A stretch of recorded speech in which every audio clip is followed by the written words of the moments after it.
Alright, when you boot up, you got the standard delete for setup, F11 for boot options, where you can tell it boot off the USB drive, and it didn't pick up on the delete. It picked up on the first delete, but not the second delete. Yeah, it does that sometimes too.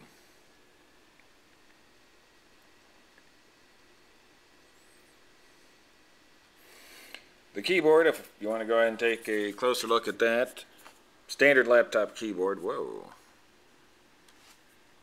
Alright. I guess that's a problem with the camcorder that doesn't have a focus. But anyway, it's got all your normal keys. No, that's not the keyboard lighting up, that's just the glare off the startup screen. You do have shortcut keys using the function key, home, page up, page down, end, brightness up, brightness down, turning on and off the monitor, volume, sleep, and Wi-Fi. Now, one thing you can do when the accelerometer doesn't work is you can do, I believe it's Control-Shift-Cursor to change the rotation.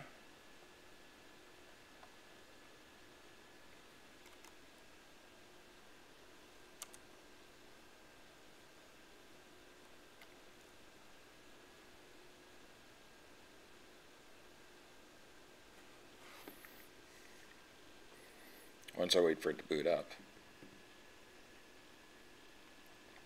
And by the way, I already have disabled pretty much everything there is to disable from the startup. I've got all the system services disabled, and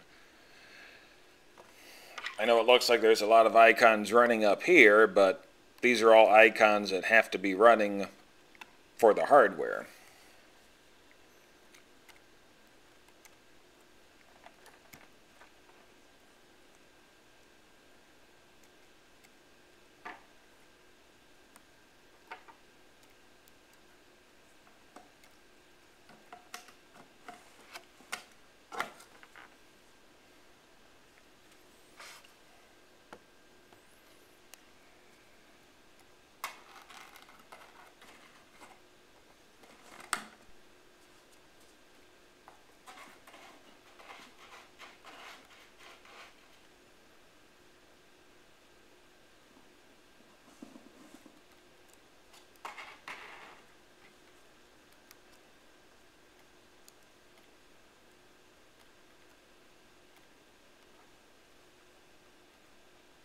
Ah, there we go. Alright, it's Control-Alt cursor key to change the rotation. But of course, when the accelerometer isn't working and you've got this in tablet mode, you can't access the keyboard, so that doesn't really do you any good. Alright, let me see if I can get into the BIOS again.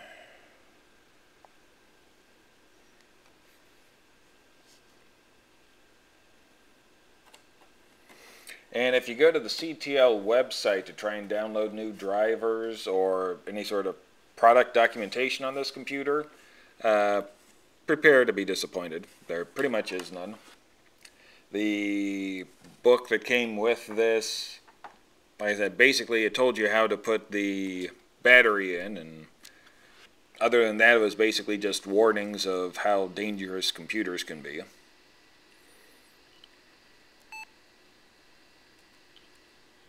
Alright, now we're getting into the setup.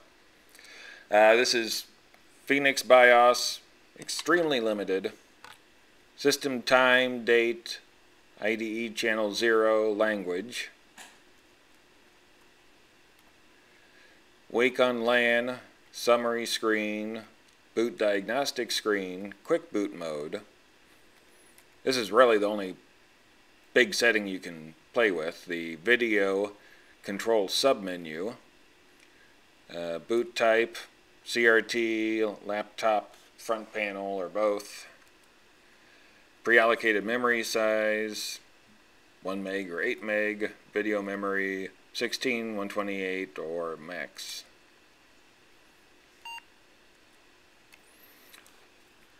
Boot passwords, boot order, and that's it.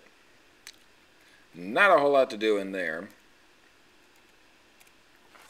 I haven't tried any of the Borg stuff to see if I can hack into the BIOS. I probably won't either. I don't like hacking BIOSes when I'm not sure it's going to work. If you're concerned about the stylus just slides into the corner. But there's no lock. It basically just slides in, slides out. So I would be willing to bet after 6 months or a year, you're going to have to glue a string onto the end of the stylus because it's not going to stay in there anymore.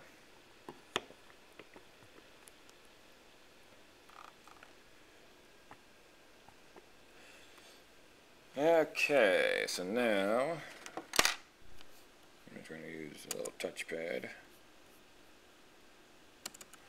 I was able to run Orthos on this for a couple of hours, didn't have any problems. Most of my benchmark software wouldn't even run on this computer, which isn't a fault of this computer. I mean, it's 1.6 gigahertz, it's an Atom chip, you know, what do you expect?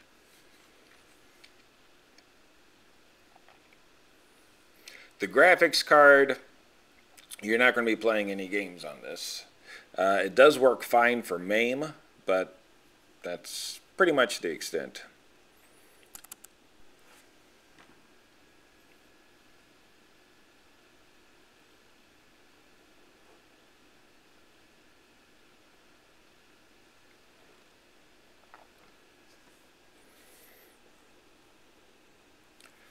If you're in Google Earth and you go to, say, New York,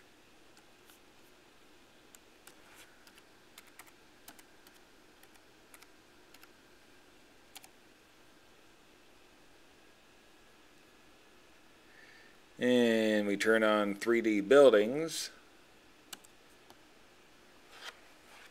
who can guess what's going to happen? Well, no, it's not going to blow up, but it is going to be kind of slow. The graphics card supports OpenGL, but it doesn't support DirectX. And I have never seen all these lines all over the place. I'm not entirely sure what that is. Let's see what happens if we zoom in some. Oh, that's nice and slow.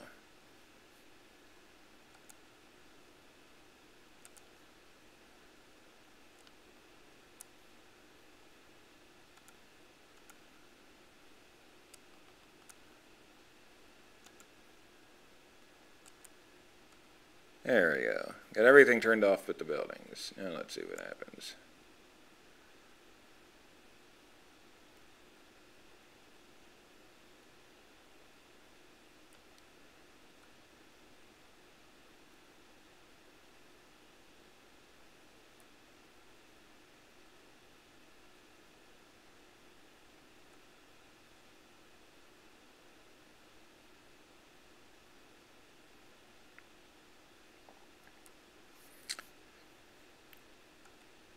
So as you can tell, and not to anyone's real surprise, 3D is not a strong suit.